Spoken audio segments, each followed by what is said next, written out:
సంవిధానము భాగము 3 మౌలిక హక్కులు సమానత్వమునకు హక్కు ఆర్టికల్ 17 అస్పృశ్యత నిర్మూలన అస్పృశ్యత నిర్మూలించబడినది మరియు ఏ రూపమునైనను దాని ఆచరణ నిషేధింపబడినది అస్పృశ్యత నుండి ఉత్పన్నమగు ఏ అశక్తత అమలు జరుపుట శాసనరీత్యా శిక్షింపదగు అపరాధమగును.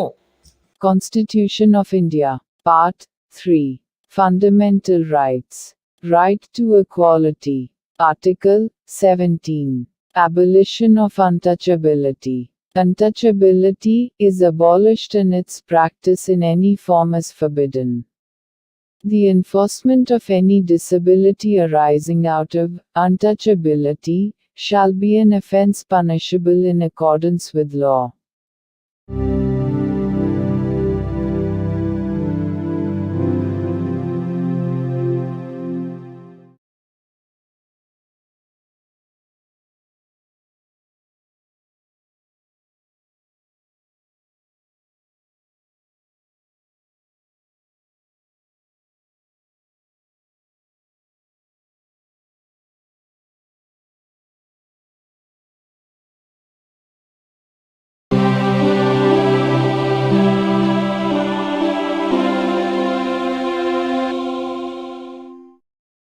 భారత సంవిధానము భాగము 2 పౌరసత్వము ఆర్టికల్ 9 ఏ వ్యక్తి అయినను ఏదేని విదేశీ రాజ్యము యొక్క పౌరసత్వమును తనంతట తాను ఆర్జించి ఉండినచో 5వ అనుచ్ఛేదమును బట్టి భారతదేశ పౌరుడు కారాదు లేక 6వ అనుచ్ఛేదమును బట్టి గాని 8వ అనుచ్ఛేదమును బట్టి గాని భారతదేశ పౌరుడుగా భావింపబడరాదు. Constitution of India, Part 2, Citizenship, Article 9. Persons voluntarily acquiring citizenship of a foreign state, not to be citizens. No person shall be a citizen of India by virtue of Article 5, or be deemed to be a citizen of India by virtue of Article 6 or Article 8, if he has voluntarily acquired the citizenship of any foreign state.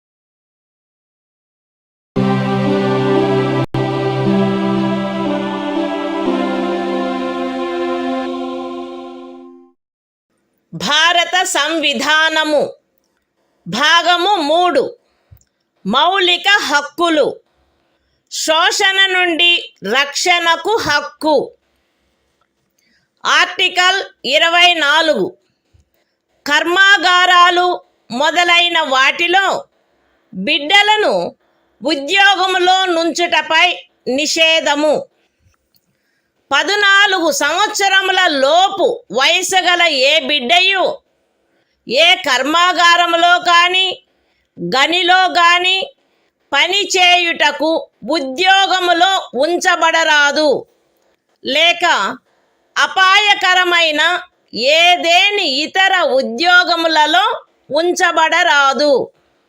The Constitution of India, Part 3, Fundamental Rights, Right against Exploitation, Article 24, Prohibition of employment of children in factories, etc. No child below the age of 14 years shall be employed to work in any factory or mine, or engaged in any other hazardous employment.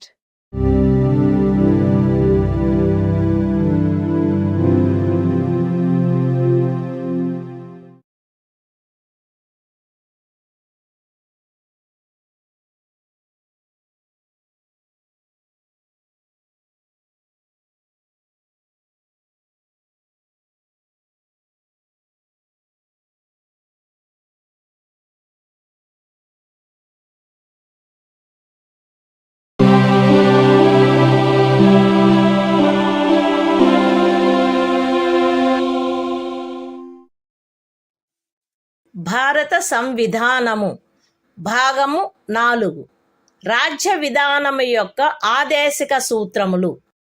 Article 37 ఈ భాగములో గల సూత్రముల వర్తింపు. ఈ భాగంలోని నిబంధనలు ఏ న్యాయస్థానముచే కాని అమలు జరపదగినవి కావు. కానీ ఇందు పేర్కొనబడిన సూత్రములు దేశ పరిపాలనకు మూలాధారములుగాను మరియు శాసనములను చేయుటలో వాటిని వర్తింపచేయుట రాజ్యము యొక్క కర్తవ్యమై ఉండవలెను. The Constitution of India, Part 4, Directive Principles of State Policy. Article 37. Application of the principles contained in this part. The provisions contained in this part shall not be enforceable by any court. But the principles therein laid down are, nevertheless, fundamental in the governance of the country, and it shall be the duty of the state to apply these principles in making laws.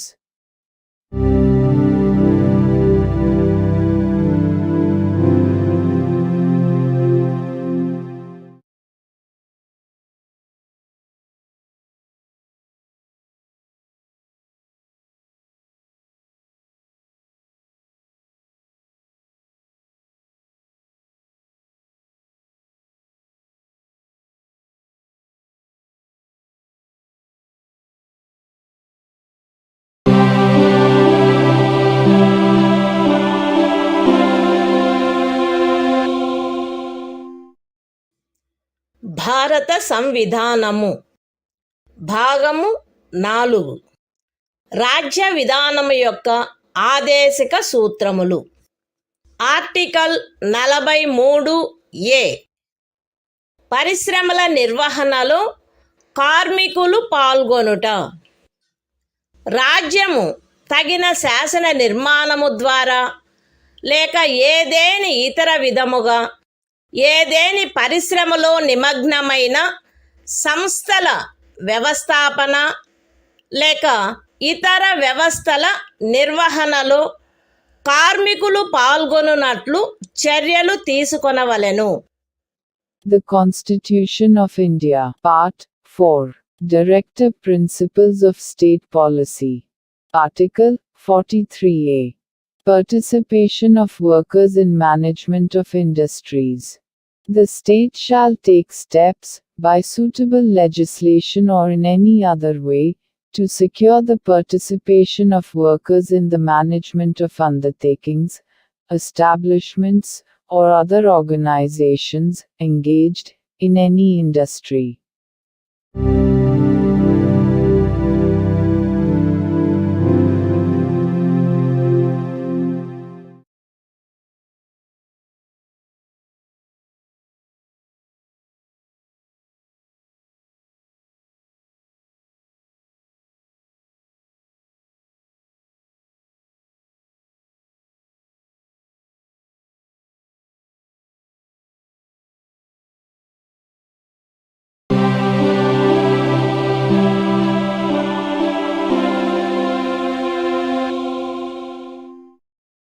భారత సంవిధానము భాగము 1 సంఘము మరియు దాని రాజ్యక్షేత్రము.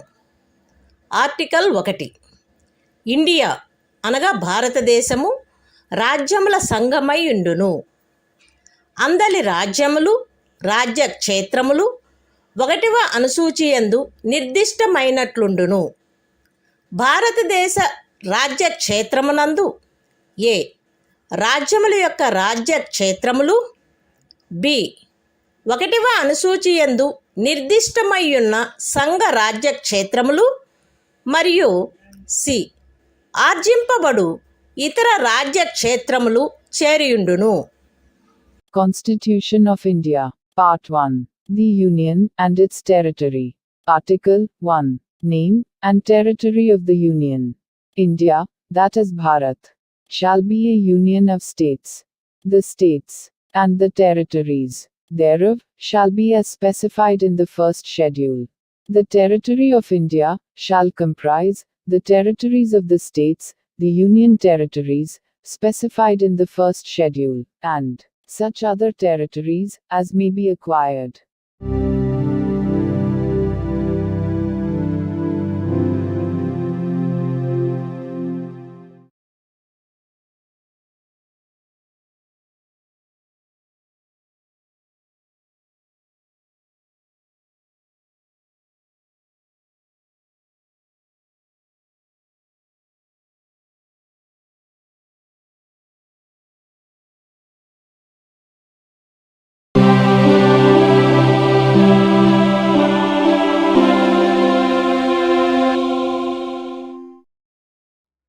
భారత సంవిధానము భాగము 4 రాజ్య విధానము యొక్క ఆదేశక సూత్రములు. ఆర్టికల్ 43 కార్మికులకు జీవన భృతి మొదలగునవి. రాజ్యము తగిన శాసన నిర్మాణము ద్వారా లేక ఆర్థిక వ్యవస్థాపన ద్వారా లేక మరే విధముగానైనా వ్యవసాయ, పారిశ్రామిక లేక ఇతర కార్మికులందరికీ పనిని, జీవన భృతిని మరియు సముచిత జీవన స్థాయిని, విశ్రాంతి మరియు సాంఘిక సాంస్కృతిక అవకాశముల పూర్తి వినియోగమును చేకూర్చునట్టి పని పరిస్థితులను కల్పించుటకు ప్రయత్నించవలెను. మరియు ప్రత్యేకించి గ్రామీణ ప్రాంతములలో వైయక్తిక ప్రాతిపదికపై లేక సహకార ప్రాతిపదికపై కుటీర పరిశ్రమలను పెంపొందింపచేయుటకు ప్రయత్నించవలెను. The Constitution of India, Part 4, Directive Principles of State Policy. Article 43, Living Wage, etc., for workers. The state shall endeavor to secure, by suitable legislation, or economic organization or in any other way, to all workers, agricultural, industrial or otherwise, work, a living wage, conditions of work ensuring a decent standard of life, and full enjoyment of leisure, and social and cultural opportunities, and, in particular, the state shall endeavor to promote cottage industries, on an individual or cooperative basis, in rural areas.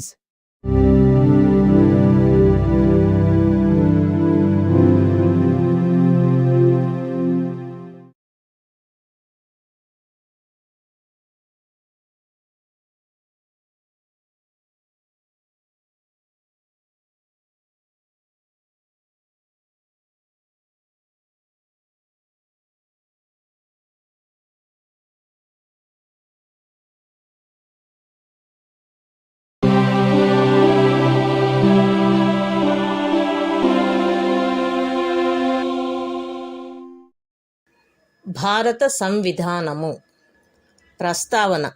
భారతదేశ ప్రజలమగు మేము భారతదేశమును సార్వభౌమ్య, సామ్యవాద, లౌకిక, ప్రజాస్వామ్య, గణతంత్ర రాజ్యముగా నెలకొల్పుటకు మరియు అందలి పౌరులెల్లరకు సామాజిక, ఆర్థిక, రాజకీయ న్యాయమును, భావము, భావ ప్రకటన, విశ్వాసము, ధర్మము, ఆరాధన వీటి స్వాతంత్ర్యమును, అంతస్తులోను అవకాశములోను సమానత్వమును చేకూర్చుటకు మరియు వారందరిలో వ్యక్తి గౌరవమును, జాత్యైక్యతను, అఖండతను తప్పక వనగూర్చు సౌభ్రాతృత్వమును పెంపొందించుటకు సత్యనిష్టాపూర్వకముగా తీర్మానించుకొని ఈ 1949వ సంవత్సరము నవంబర్ 26వ దినమున మా సంవిధాన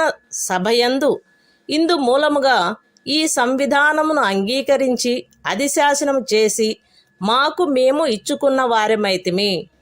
The Constitution of India, Preamble. We, the people of India, having solemnly resolved to constitute India into a sovereign socialist secular democratic republic, and to secure to all its citizens, justice, social, economic and political, liberty of thought, expression, belief, faith and worship, equality of status and of opportunity, and to promote, among them all, fraternity, assuring the dignity of the individual and the unity and integrity of the nation. In our Constituent Assembly, this 26th day of November, 1949, do hereby adopt, enact and give to ourselves this Constitution.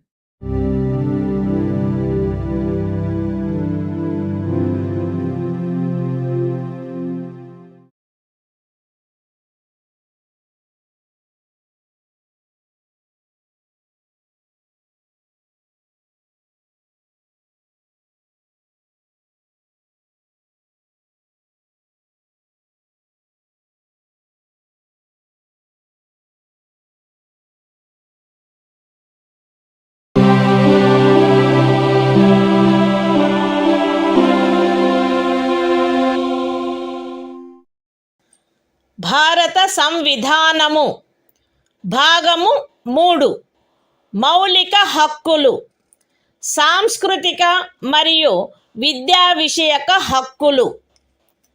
Article 29 అల్పసంఖ్యాక వర్గముల యొక్క హితముల రక్షణ. భారతదేశ రాజ్య క్షేత్రములో లేక అందలి ఏ భాగములో నివసించుచున్న పౌరులలోని ఏదేని వర్గము వారు తమ విశిష్ట భాష, లిపి లేక సంస్కృతిని కలిగి ఉండినచో వారు దానిని కాపాడుకొనుటకు హక్కు కలిగి ఉందురు. రాజ్యముచే పోషింపబడుచున్న లేక రాజ్య నిధుల నుండి సహాయము పొందుచున్న ఏ విద్యా సంస్థలోనైనను కేవలము మతము, జాతి, కులము, భాష కారణములను బట్టి కానీ వాటిలో దేనిని బట్టి కానీ ఏ పౌరునికైనను ప్రవేశము నిరాకరించబడరాదు. The Constitution of India, Part 3, Fundamental Rights, Cultural and Educational Rights. Article 29, Protection of Interests of Minorities. 1.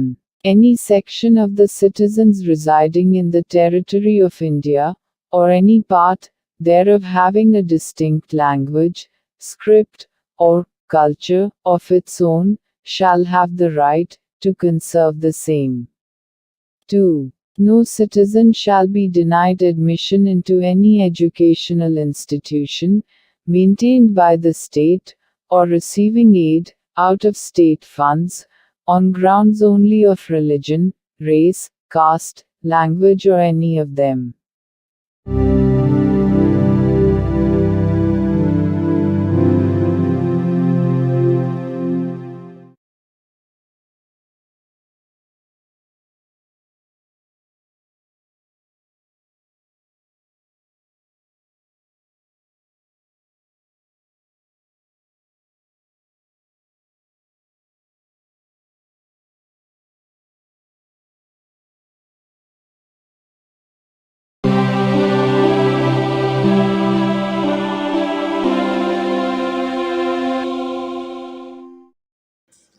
భారత సంవిధానము భాగము 3 మౌలిక హక్కులు శోషణ నుండి రక్షణకు హక్కు. ఆర్టికల్ 23 మనుష్యుల క్రయ విక్రయములపై మరియు బలవంతపు చాకిరీలపై నిషేధము. మనుష్యుల క్రయ విక్రయము, వెట్టి మరియు తాదృశ్యమైన బలవంతపు చాకిరీలు నిషేధింపబడినవి. ఈ నిబంధన యొక్క ఉల్లంఘన శిక్షింపదగు అపరాధమగును. అయితే ఈ అనుచ్ఛేదములో ఉన్నదేదియు సార్వజనిక ప్రయోజనముల కొరకు నిర్బంధ సేవను విధించుట నుండి రాజ్యమును నివారించదు.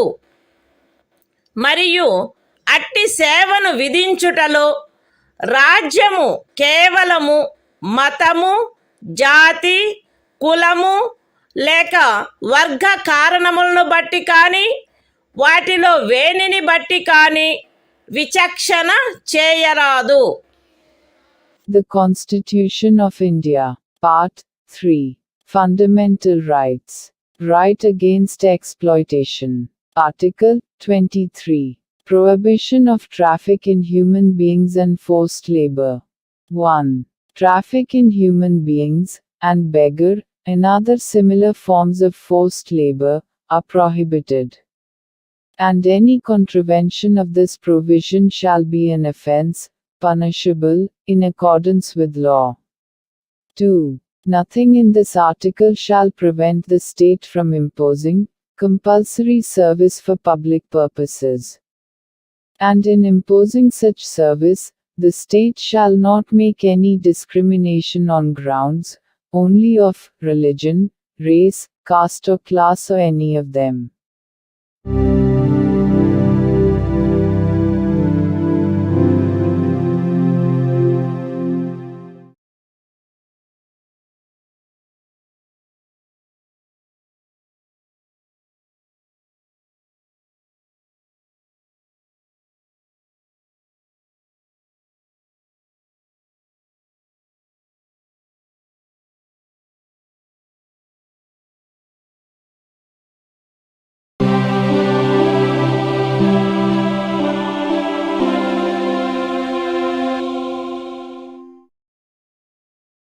భారత సంవిధానము భాగము 3.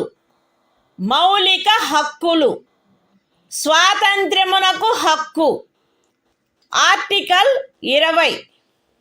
అపరాధములకై నేరస్థాపన విషయమున రక్షణ. ఏ వ్యక్తియు అపరాధమని ఆరోపించబడిన కార్యమును చేసిన సమయమున అమలులో ఉన్న శాసనము యొక్క అతిక్రమణకు తప్ప ఏ అపరాధమునకును నేరస్థాపితుడు కారాదు.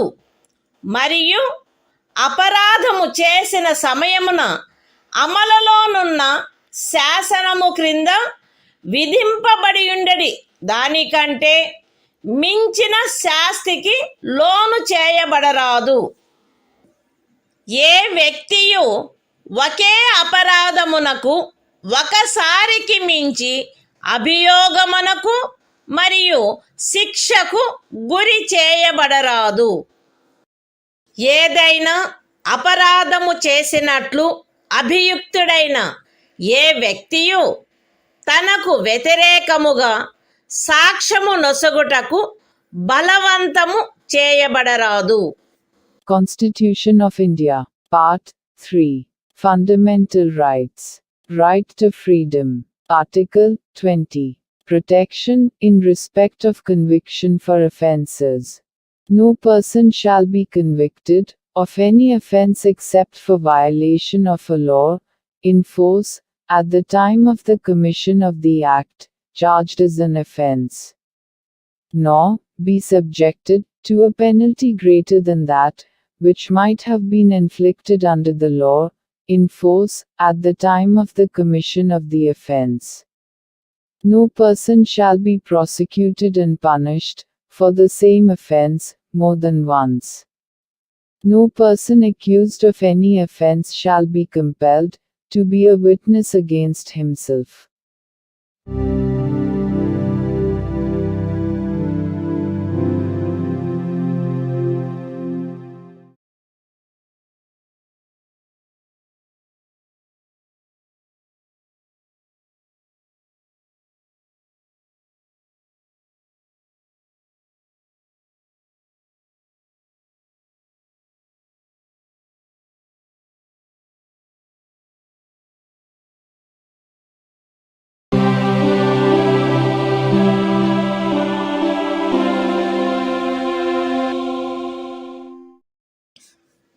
భారత సంవిధానము భాగము 2. పౌరసత్వము. ఆర్టికల్ 7. 5వ మరియు 6వ అనుచ్ఛేదములలో భారతదేశ రాజ్య క్షేత్రము నుండి ఇప్పుడు పాకిస్తాన్లో చేరియున్న రాజ్య క్షేత్రమునకు 1947 మార్చి 1 దినము తరువాత వలస వెళ్ళిన వ్యక్తి భారతదేశ పౌరుడుగా భావింపబడరాదు.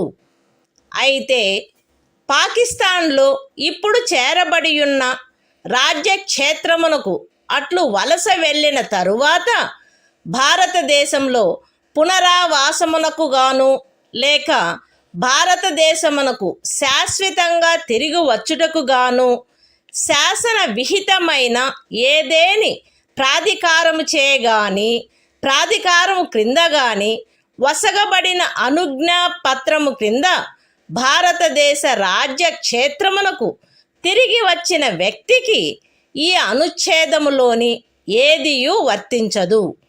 మరియు అట్టి ప్రతి వ్యక్తి 6వ అనుచ్ఛేదము యొక్క ఖండము బి నిమిత్తము 1948 జూలై 19వ దినము తరువాత భారతదేశ రాజ్య క్షేత్రమునకు వలస వచ్చినట్లు భావింపబడవలెను. Constitution of India, Part 2, Citizenship, Article 7, Rights of citizenship of certain migrants to Pakistan. Notwithstanding anything in Articles 5 and 6, a person who has after the first day of March, 1947, migrated from the territory of India to the Pakistan shall not be deemed to be a citizen of India, provided that nothing in this article shall apply to a person who, after having so migrated to the territory now included in Pakistan, has returned to the territory of India, under a permit for resettlement or permanent return, issued by or under the authority of any law, and every such person shall for the purposes of Clause B of Article 6 be deemed to have migrated to the territory of India after the 19th day of July, 1948.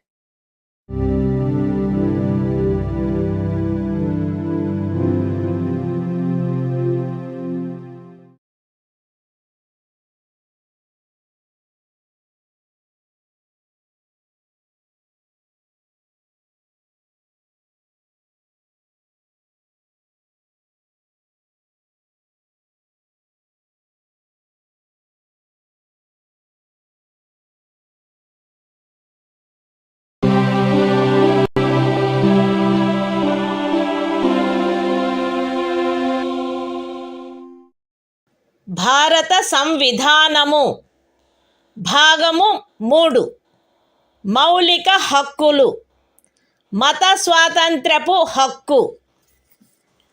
Article 28 బోధ లేక మత సంబంధమైన ఆరాధన జరుగుతున్నప్పుడు హాజరగుటను గూర్చిన స్వాతంత్ర్యము.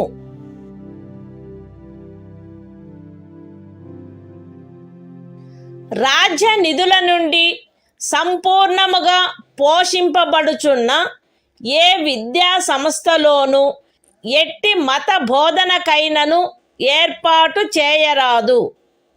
ఖండము 1లో ఉన్నదేదియు రాజ్యముచే నిర్వహింపబడుచుండి మతబోధ జరగవలెనని ఆపేక్షించు ధర్మాదాయము లేక trust కింద స్థాపించబడిన ఏ విద్యా సంస్థకును వర్తించరాదు. రాజ్య నిధుల నుండి సహాయమును పొందుతున్న ఏదేని విద్యా సంస్థలో హాజరగుచున్న ఏ వ్యక్తినైనను అట్టి సంస్థలో చేయబడు ఏదేని మత బోధలో పాల్గొనవలసినదని కానీ అట్టి సంస్థలో లేక దానికి సంబంధించిన ఏదేని ఆవరణలో జరపబడు ఏదేని మత సంబంధమైన ఆరాధనకు హాజరు కావలెనని కానీ అందుకు ఆ వ్యక్తిని కానీ ఆ వ్యక్తి మైనర్ అయినచో అతని సంరక్షకుడు కానీ సమ్మతించిననే తప్ప కోరరాదు. The Constitution of India, Part 3, Fundamental Rights. Right to freedom of religion. Article 28. Freedom as to attendance at religious instruction or religious worship in certain educational institutions. 1. No religious instruction shall be provided in any educational institution maintained out of state funds. Shall apply to an educational institution which is administered by the state but has been established under any endowment or trust, which requires that religious instruction shall be imparted in such institution. 3. No person attending any educational institution recognized by the state, or receiving aid out of state funds, shall be required to this instruction that may be imparted in such institution, or to attend any religious worship that may be conducted in such institution or in any premises attached thereto, unless such person or, if such person is a minor, his guardian has given his consent thereto.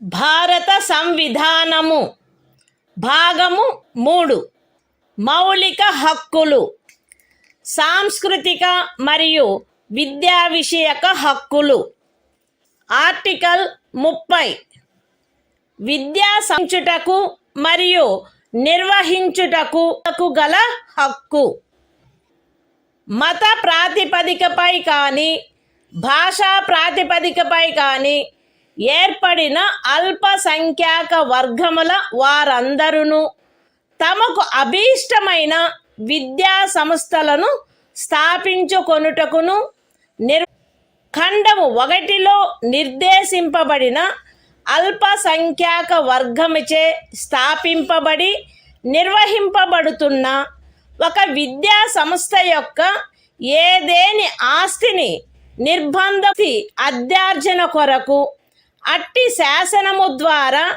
నియతము చేయబడిన లేక దాని కింద నిర్ధారించబడిన మొత్తము ఆ ఖండము క్రింద హామీ ఇవ్వబడిన హక్కును పరిమితపరచకుండునట్లు లేక రద్దుపరచకుండునట్లు రాజ్యము కట్టుదిట్టము చేయవలెను.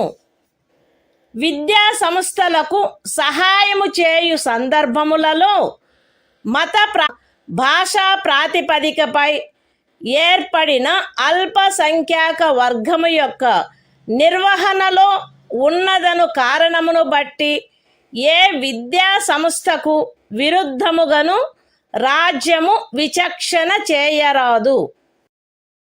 The Constitution of India, Part 3. Fundamental Rights. Cultural and Educational Rights. Article 30. Right of minorities to establish, and all minorities, whether based on religion or language, shall have the right to establish and administer educational institutions of their choice. In making any law, established and administered by a minority, referred to in Clause 1. The state shall ensure that the amount fixed by or determined under such law, for the abrogate, the right guaranteed under that clause. 2. The state shall not, in granting aid to educational institutions, discriminate against any educational institution on the ground that it is under the management of a minority.